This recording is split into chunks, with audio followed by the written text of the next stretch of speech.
Kel, good to have you back. What are some of the words with a Christmas connection that we're unlikely to hear this year? Unlikely. Well, that word tithing is the one you mentioned. It's now become a very dated word. It actually comes from an old Germanic source, and it meant something like time or a series of events over time. So it's connected to the tides because they happen on a kind of time. Glad tidings. Timetable where Right. the ocean comes in and goes out. Okay. So tidings are about an event or a series of events. All right. What about wassail? Wassail. Yeah, wassail. Wassail. I'm giving you the old English, yes, the old English pronunciation. Wassailing was when people went door to door singing carols. It was called wassailing, and here we go, wassailing. And some of the old carols contains that word wassailing. And wassailing is an old Scandinavian word that meant good cheer, farewell.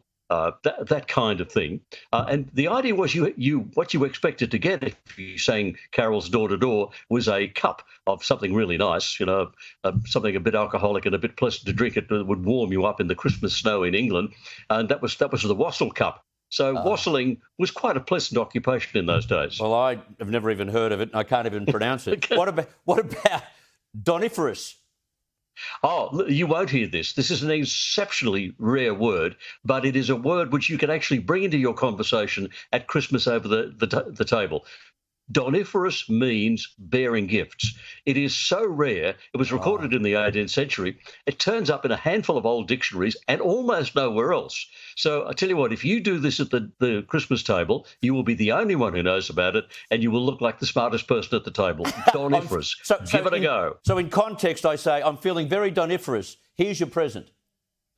That's right, something along those lines. Or you've been very donniferous towards the kids this year. Look, the bike and the remote control for the game or whatever, yes. Good. Don't give it away, Kel. Don't give it away. Now, crapulence. Please tell me this is above board. Yeah, it's a real word, first recorded 1727, and we don't use it much these days, but on Boxing Day, not you, people like you and me, because we're sensible people, but crapulence means sickness from eating, overindulging, drinking too much. So it's a Boxing Day word. Would you agree it's a Boxing Day word? Yes, it is, and too often during the year as well, but that's another story. What about from the song Deck the Halls? Is it decorations? No. Actually, the words are related. Decking meant to decorate, and it's an old Germanic word. Now, we wouldn't use that anymore these days, but, deck the halls with boughs of holly and all that kind of thing still turns up in the carols that you hear playing over the PA system when you go to the supermarket. Yeah. So it's still around as a carol, and we don't stop to think, what does it actually mean? But it does mean decorate. It means to cover. It was a Germanic word that meant to cover with something, was to deck it. So that's the source. And the sad thing about Christmas, and this happens more and more every year, is that we're sending and we're receiving less and less Christmas cards. So true.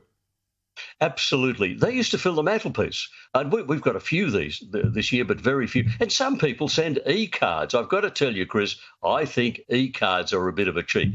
Christmas cards were invented in 1844 by a man named Sir Henry Cole. He'd opened a shop in Bond Street in London, and what he wanted to do was to encourage people to appreciate fine art. So he was selling really decorative pieces and nice objets d'art. And he thought, now, if I put out cards at Christmas time for people to buy and sell. They're not expensive. Lots of people will get them. And we'll put nice pieces of, nativity art on the front cover. And we will spread art amongst the people. It was a kind of art appreciation exercise. So Henry Cole came up with the idea. It flourished for a long time, not always with good art. There have been some pretty bad Christmas cards over the years.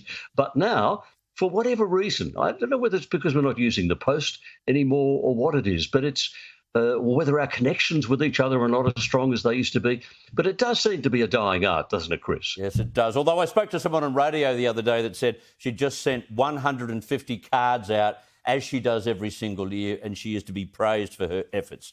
Now, one last thing. How dare Australians adopt that terrible Christmas Americanism? Happy holidays. Happy Holidays was coined in Philadelphia in the late 1800s. It's in a Philadelphia newspaper, but it hung around in the background for a long time until after the Second World War, when somehow or other bunch of Americans, and America's a very, on the surface, a very Christian country. A bunch of Americans decided they wanted to take Christ out of Christmas. They didn't want to embarrass themselves or embarrass anyone else. Although what's embarrassing about the infant Jesus, I have no idea. Consequently, they picked up this expression, which had been coined 100 years earlier, and they said, no, we won't say Merry Christmas, we'll say Happy Holidays. Well, I'm sorry, it's a really lame idea, and whoever came up with that should they should be put out of our misery, quite frankly. Yes. It's not a good idea. No, absolutely. Kel Richards, have a very merry and holy Christmas. Indeed, you do exactly the same, you and your family, mate. Thank you, Kel. Good on you.